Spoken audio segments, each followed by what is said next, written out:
Maayong gabi sa tanan o maayong gabi sa tanan nga naga-subscribe sa atua sa Ladder 11 TV sa YouTube. Ang Dios magpanalangin kanatong tanan. O sa inyo nga naa sa virtual, maayong gabi o nanginaot ko nga ang ato ang kinabuhi kanunay naka line in, nakasubay dinha sa pamaagi sa Ginoo.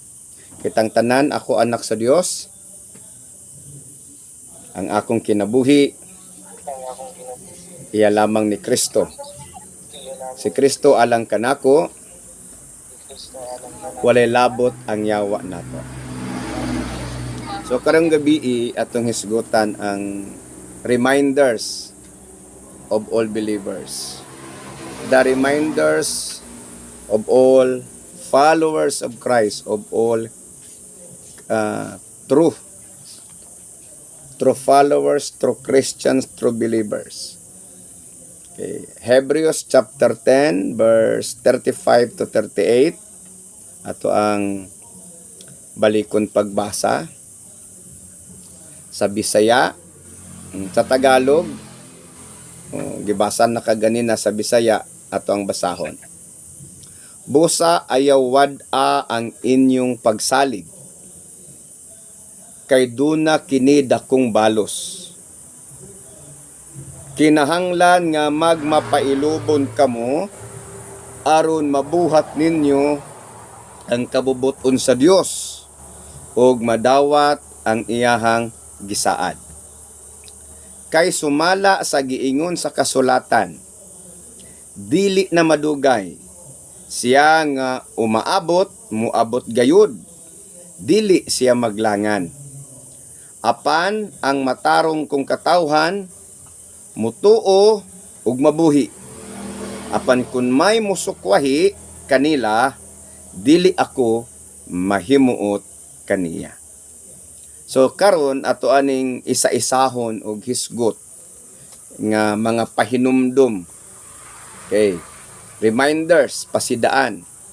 Sa unsay purpose sa reminders, sa pasidaan, sa pahinumdum, aron dili ta mawala sa atoang tumong, aron dili ta mawala sa atoang goal, sa atoang target.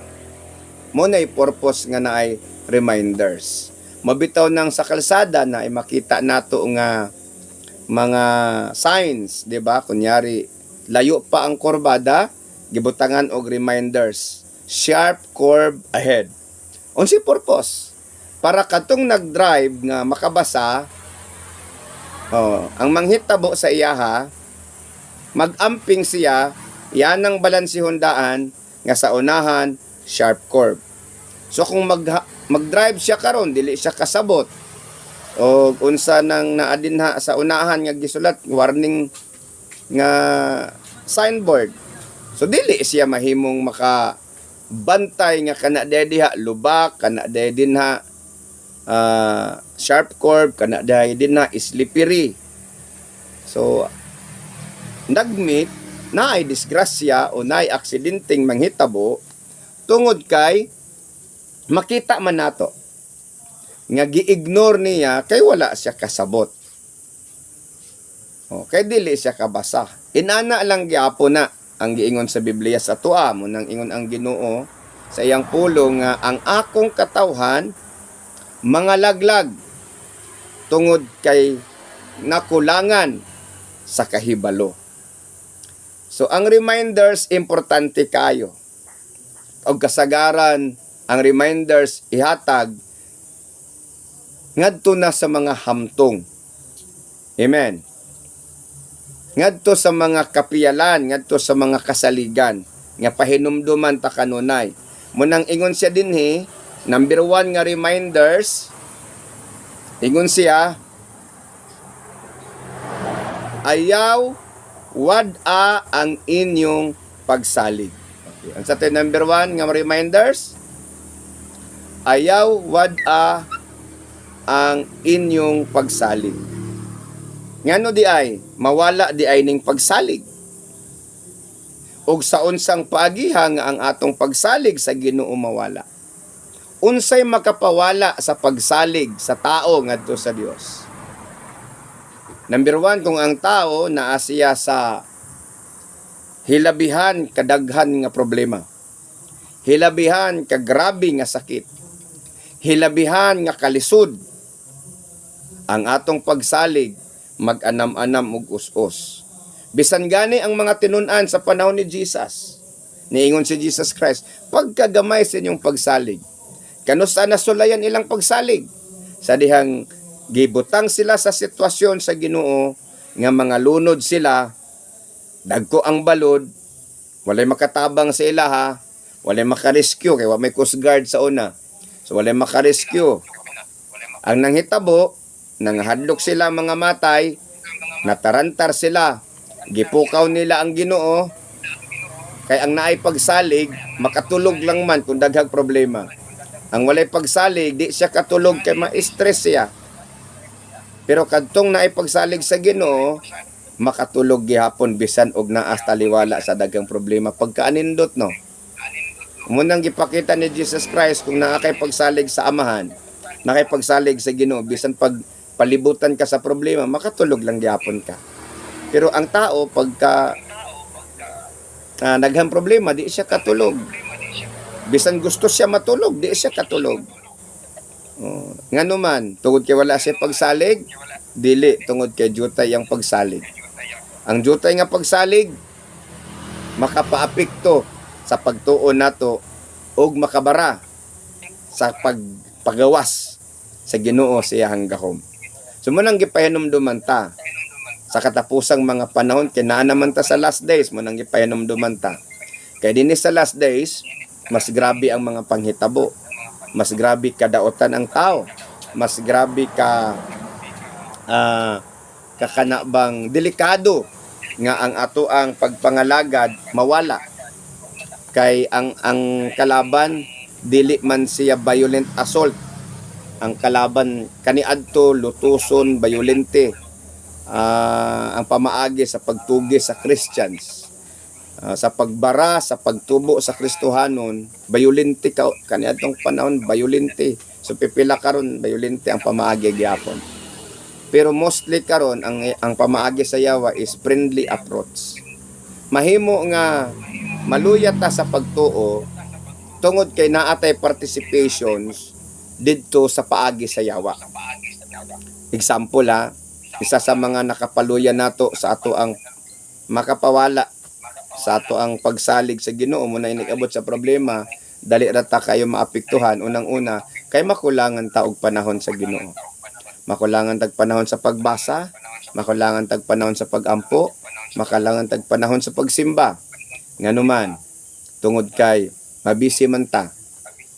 Mabisi ta sa pangitag kwarta, mabisi pud ta sa sigig tuki-tuki sa cellphone, di ba?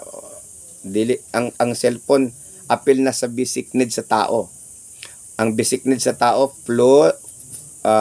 food, unsa pa gyud?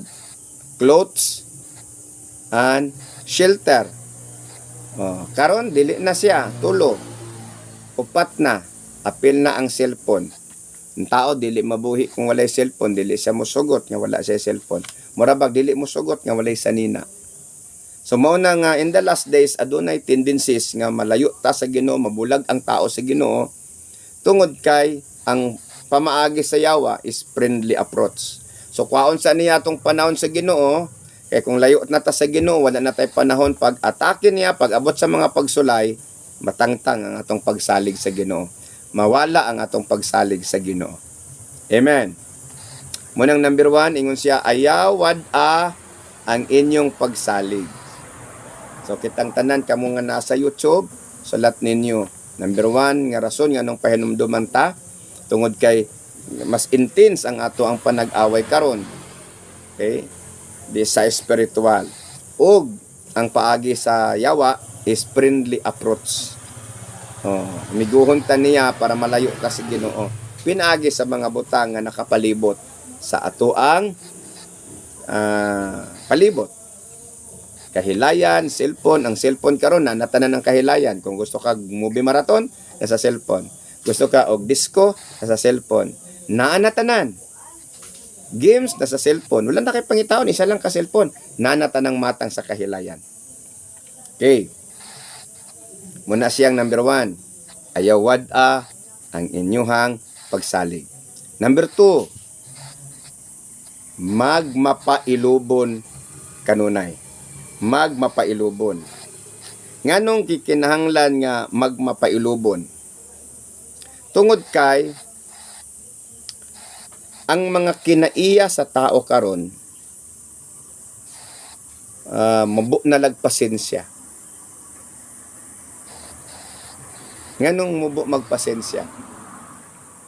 Nganong ang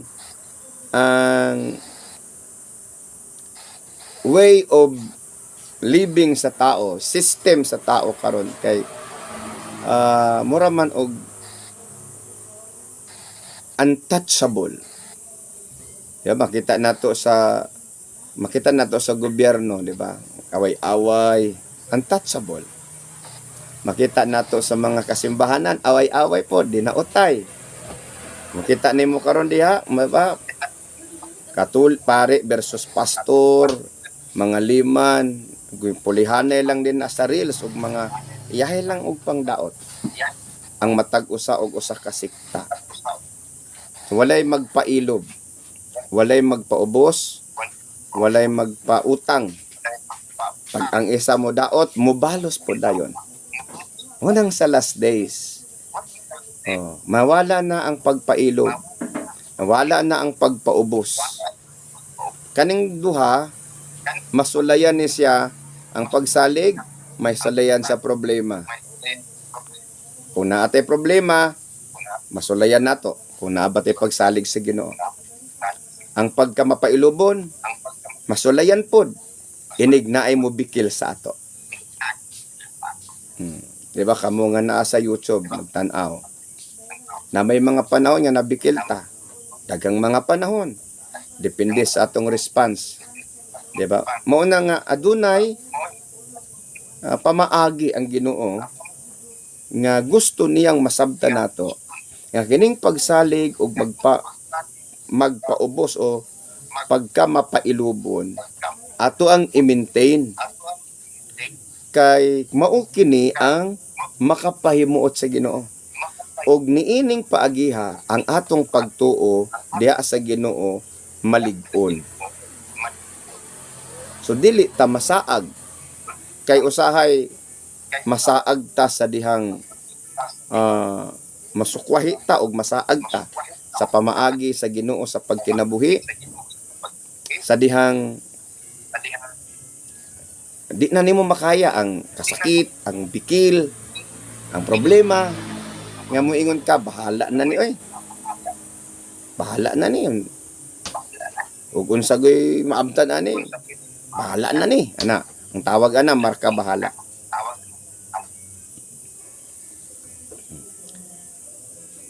Kung ang tao moabot sa punto nga marka bahala, dili na siya makahuna-huna og unsay angay buhaton. Ang iyan na lang hulaton og unsay manghitabo.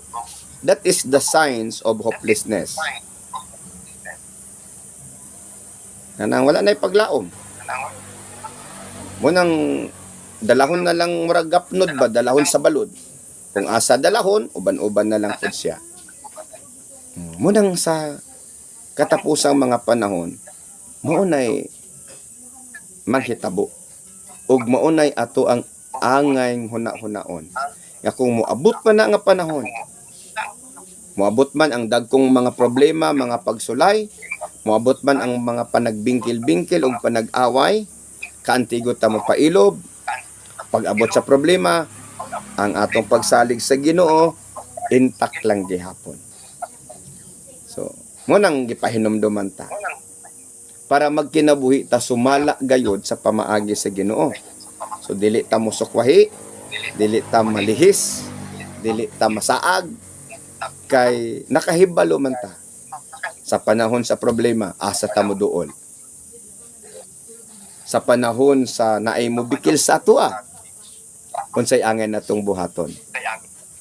Munang maglibog na lang ka din na asang gugma. Tanaw nimo din na sa mga sa mga relihiyon, mga simbahan, asang gugma nga puros na panag-away, panagdaotay, ug maunay gusto sa yawa nga managdinaotay ang puros ra nagtuo kay Jesus Christ. O, wa ba mo kabantay nga puros ra man nagtuo kay Jesus Christ. Si Jesus man gyapon gituuhan sa uban nga mga simbahan. Pero puros Kristohanon, puros nagtuo kay Kristo, gaaway-away sila. Kay mo ni purpose sa yawa nga mag-away-away ang mga Kristohanon kay madaot man ang pagbati. Nya magdinumtanay na. Nya pag magdinumtanay na, so dili naman na makapasaylo. So maimpierno na. Kay dili man pud ka pasayloon sa Ginoo sa imong mga sala kung dili ka mga makaantigo mo hatag sa imong pasaylo. So diha masukod ang pagpailob, di ba? Maingon ang Katoliko na sila pinaka-original. Sakti lang kung maingon sila pinaka-original.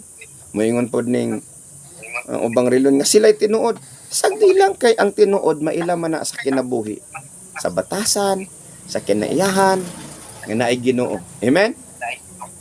So sayon lang man ka ilhon nga o kana tinuod nga naay Ginoo sa iyang batasan, sa iyang kinabuhi, sa iyang pagkinabuhi na siya Ginoo, kantigo siya mo pailo. Unya naa siya pagsalig sa Ginoo, dili siya mo discourage. Dili siya maghikog kung daghang problema. Kaya naman siya Ginoo. Nasabtan.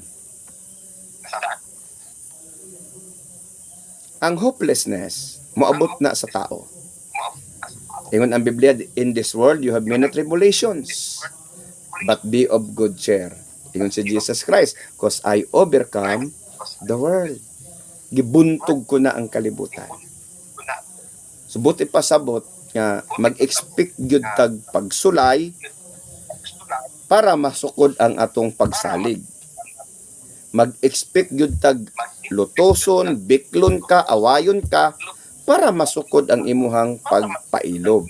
Muna ingon siya nga ayaw wada imong pagsalig kay ana akay dakong balos o kinahanglan nga magpailob kamo aron mabuhat ninyo ang kabubuton sa Dios ug madawat ang iyang gisaad. Unsa iyang gisaad? Kinabuhing walay katapusan ang iyang gingharian para na niadtong nagsalig sa iyaha ug niadtong kaantigo magpailob. Nganuman kay ato man siyang hulaton, mubalik man siya sa dili madugay siya nga umalabot, muabot gayod, dili siya maglangan. Munang giwarningan ta, kinaadi ay tendencies nga mawala atong pagsalig, nga mahurot ato ang pailob. Naabay tendencies nga mawala ang pagsalig sa tao diya sa Ginoo, ug na mawala iyang pailob, naa daghan kahigayunan. Siguro sa mga nagtanaw sa to sa YouTube, makarelate sila. Kaya naapoy mga panahon nga nawala ilang pagsalig ug nahurot ilahang pailog. Ingon ang Ginoong Dios ang matarong kung katawhan, mutuo ug mabuhi. So makabaton sila kinabuhing walay katapusan. Kay pinaagi sa atong pagpabilin diya sa Ginoo ang ato ang kalig-on diya sa iyahang pulong, ang atong kalig-on diya sa atong pagpakigrelasyon sa iyaha. Mao ni mutulak nato dito sa pagtubo ug sa kahingpitan. Manang kung tan-aw nimo ng Romans chapter 1 verse 17, ingon siya ang matarong mabuhi pinaagi sa pagtuo ug kinigikan sa sinugdan hangtod sa katapusan. Nga ang sa pagtuo sa sinugdanang ang ug sa katapusang ang. So unsay angay natong buhaton? Lig-unon nato atong pagsalig, pinaagi sa pagbaton ug kalig-on sa atong pagtuo diya sa Ginoo. Kanus aman maligon atong pagtuo kung naatay panahon sa pagbasa sa iyang pulong, kay dimor ka nga magsige og basa, dimor ka nga makasabot, og dimor nimo nga masinati ang iyahang kagahom. Muna ingon siya nga, if you abide in me, John chapter 15 verse 7, if you abide in me and my words abide in you, you can ask anything. So sa tanan natong circumstansya, pwede ta magpatabang saya, pwede ta manawag saya, kung ang iyahang pulong nagpabilin ka nato og siya og kita nagpabilin sa iyaha. Oh, nasabtan. Praise the Lord. Hallelujah. So duha lang atong timan-an, pagsalig, pailog. Pagsalig, pailog. Ingon siya, apan kun may musukwahi. Sa ato pa, nawad-an nagpagsalig. Di na mo to. Na-discourage, na-backslide, nibiya na. Mangita nag-away. Di na kapailob, mangita nag-away. Apan kun may musukwahi, dili ako mahimuot. Ingon ang Ginoo, dili siya malipay. Nganuman, kay walay lain pangandoy ang yawa nga mahimo tang musukwahi ngadto si Ginoo. Kay kahibaluman ang yawa nga kung musukwahi ta sa Ginoo dili siya malipay. Ug kung dili siya malipay dili ta niya panalanginan. Ug kung dili siya malipay iyatang silutan. Mo nang gihimo sa yawa kaniadto sa paglansis, sa pag-ilad, sa yawa sa unang tao dito sa Garden of Eden. Maulang gyapon nang iyang gibuhat karon, wala siya nag-change of strategy. Iyaha lang gyapon tang ilaron. Iyaha lang gyapon tang lansison. So, unsay angin na tong buhaton? Nakabantay naman ta. Sumupaduol ta sa Ginoo. Amen. Sa unsang paagiha nga maduol ta sa Ginoo, tagaan na tog panahon ng iyang pulong. Kay gihatag maning pulong niya, gi-comply ni sa mga nag-una sa atoa diha sa pagtuo para ang iyahang pulong magunitan sa matag tao. Inana ang sakripisyo nga ginahimo nila John Hus ug ni William Tyndale nga i-translate from Latin to English, from Greek to English, para ang pulong sa Ginoo moabot ngadto sa matag nasod, sa matag pinulungan, para ang katawhan sa kalibutan makaila og Ginoo. Munang kita panahon na nga mubasa tag Bible, mutuki ta. Ayaw mo sige paminaw anang mga reels, di ba? Ayaw mo sige paminaw, mubasa tag Bible unya tan-aw nato ng mga kinabuhi. Anang nagsigig away-away din na sa YouTube, nagsigig away-away din na sa Facebook may tungod sa relihiyon. Ingon ang Biblia nga tan-aw nato ang pagpakiglantugi nga dili mo resulta og kadaot sa mga naminaw. Kung pagpasabot lang dili man mag-insultuhay koy pagpasabot. Pero tungod kay ang tumong dinautay na walay lami, perting katawa sa yawa. Na iyahay man naglaban ang matag membro sa iyahang tinuuhan og pundok. So ang pangutana, kasulod ba pud ay og langit nang sige mag-away? Nga kung balihon nimo ng away, ang resulta na iyawa. Amen? Amen. Munang dili mangud awayan ang Bible. Mubasa ka, sagdihira sila. Mabasa ka, Tanaw na to. Kita atong kinabuhi. nabuhi, Ang kilahang kinabuhi. ang kailangan Ato ang tanawon. Unsa bay dakong impact aning pulong sa Ginoo sa kinabuhi nimo. Nga nakapatubo sa imong pagsalig. Og nagatudlo kanimo sa pagpailog. Kanang mo pailob ka, di pas mo tula kay kaya. Pailob ka tungod kay gisugo ka sa Ginoo. Nisalig ka bisag wala siya nimo nakitan kay kaning pagsalig. Natural mo salig ka sa taong makit-an nimo. Kunyari, pasan mo bugat, dayong mo balay unya puros mo mga payat. Di ba? So miingon gyud na sila kunya. Mayon pa ng litaning sama ng mga niwang manang mudayong watay salig ana. Yeah. Pero puros mga dagkog lawas, katong niwang padaplin. Katong mga dagkog lawas mo ipapasanon. Kay kasaligan man ilang lawas.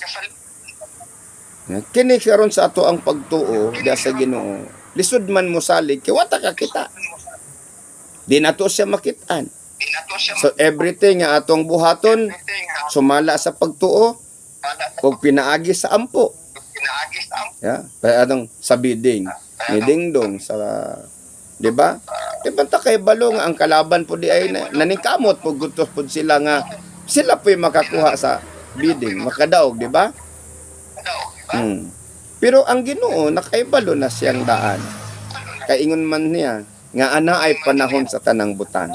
Nay panahon sa pagpugas, nay panahon sa pag-ani, nay panahon sa pagsulay, nay panahon sa panalangin, nay panahon sa pag-ibot, nay panahon sa pagtanom, but ipasabot na ay cycle of life. Na ay panahon nga tugutan si Ginoo nga sulayon ta, o kung makalahutay ta, napoy panahon nga moabot sa tuwa nga ang panalangin na pud ang ato ang matagamtaman. Amen. Ang tawag ana sa kalibutan, gulong ng palad. Munang naay kanta, di ba? Usay ka ng kanta gani sa kalibutan nun niya. Gulong ng buhay, di ba? Ang sabi nagkanta ana, Idjis ba no? Kabalo ba ka na, Louie? Yeah. Gulong ng buhay, patuloy-tuloy sa pag-ikot. Kabalo ka na, be? Ngayon ako'y nasa ilalim. Bakit nasa ilalim pa rin? Ay na-flat man di ay ang gulong ng buhay. Yeah. Sana ngayon ako'y nasa ilalim, sana bukas nasa ibabaw naman. So, diba? Ano lang man ang kinabuhi? Pagsulay, panalangin, pagsulay. Diba? Balod. High tide, low tide. So, kinahanglan nga sa low tide, naa ang strength sa Ginoo. O sa high tide, naa ang ato ang karakter nga mapasalamaton sa Ginoo. Okay. Panahon sa low tide, sa pagsulay, natay pagsalig sa Ginoo. Panahon sa natay mubikil sa tuwa, naapoy pagpailog. Amen? Natay nasabtan? Okay. Salamat kaayo, Roslyn, sa imong giatag na mensahe. O ayaw mo kalimot sa duha ka butang. Ayaw wada yung pagsalig o mapailubon kanuna. Ginoong Dios nga labing gamhan. Nagaampo ako kanimo amahan nga balaan sa tanan Ginoo nga nagaapil sa virtual worship o nagaapil Ginoong Dios sa aning nagatanaw, nagasubscribe sa YouTube channel namo Ginoo sa Ladder to Heaven TV. Lord, nag-ampo ko nga ang imuhang pulong matisok sa kasing-kasing sa matag usa. Nga kini nga mensahe, Lord God, mahimong lamdag sa among kinabuhi.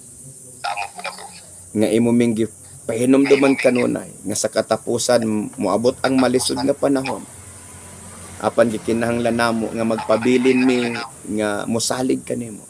Aron makahulat mi, makalahutay mi sa paghulat hangtod sa imong pagbalik. Lord, nag-ampo ako nga tudloan mi nimo sa pagsalig kanimo ug sa pagpaubos ug pagkamapailubo. Para magpabilin mi nga matarong sa imong atubangan. Lord, kung aduna may mga pagsulay nga grabe, nga bugat, nga gipasan sa imong mga anak Ginoo sa nagatanaw kanamo sa YouTube ug sa tanan Ginoo nga kabahin sa Ladder to Heaven Ministry, I release your blessing, your strength, the sustenance power of the Holy Spirit magpabilin sa among kasing-kasing. Magdilaab ang kalayo sa Espiritu. In Jesus Christ mighty name. Lord, ayuhon nimo ang tanan nga nagbalatian nga mga members sa Ladder to Heaven all over the Philippines. Tanan Ginoong Dios nga naa sa kalisod, hawason nimo sa kalisod, Lord, in Jesus name. And I declared, Lord God, sa tanan nga nagatanaw kanamo Ginoo sa YouTube nga wala karon pa lang naka-view, karon pa lang Ginoong Dios, nakakita, nakapaminaw, I pray Lord, kung unsa man iyang kaimtang, kung naaman siya mga pagsulay o problema, kung naaman siya balatian, I declared it, O God, in Jesus' name. Your healing touch, your power, in the name of Jesus. Ug kung ikaw karon nga nagatanaw ni ini nga channel, nga wala pa nimo masinati ug madawat si Jesus Christ, ug nakadungog ka ni ini ug niingon ka unsaon nako pagbato ni ini, nga paglaom nga gikan sa Dios. Piyong nimo imong mata, ablihan nimo imong kasing-kasing gunahuna ug sabat ni ini nga prayer. Ginoong Hesus, salamat Ginoo nga karong gabi una utak naa nadunggan nako ang imong pulong. Pasaylo ako Ginoong Dios sa akong mga nahimo sa wala ko'y panahon kanina. Pasaylo ako sa mga panahon nga nagituman ko sa akong gusto, nga dili makapahimaya kanimo ang akong gibuhat. Apan karong taknaan, akong gitugyan kanimo ang akong kinabuhi. Akong giablihan Ginoong Dios ang akong kasing-kasing alang kanimo. Dawaton ko ikaw nga akong Dios ug manluluwas. Bag-uha ko, hatagi kog kalipay ug kalinaw. In the name of Jesus. Ako ug ang akong panimala mag-aalagad kanimo. Ug salamat sa kaluwasan, sa kabag-uhan, sa kaayuhan, sa kagawasan. Kini ako mga pag-ampo. Sa pangalan ni Ginoong Hesus. Amen and amen. Ug kung napanalanginan ka ni ining mga mensahe, ako mong gihangyo nga i-share ninyo ning video, just like and share and subscribe aron mahimo pa kang ma-update sa uban pang mga pagpadayag sa mensahe sa Ginoo. God bless you. O ang Dios magauban kanato.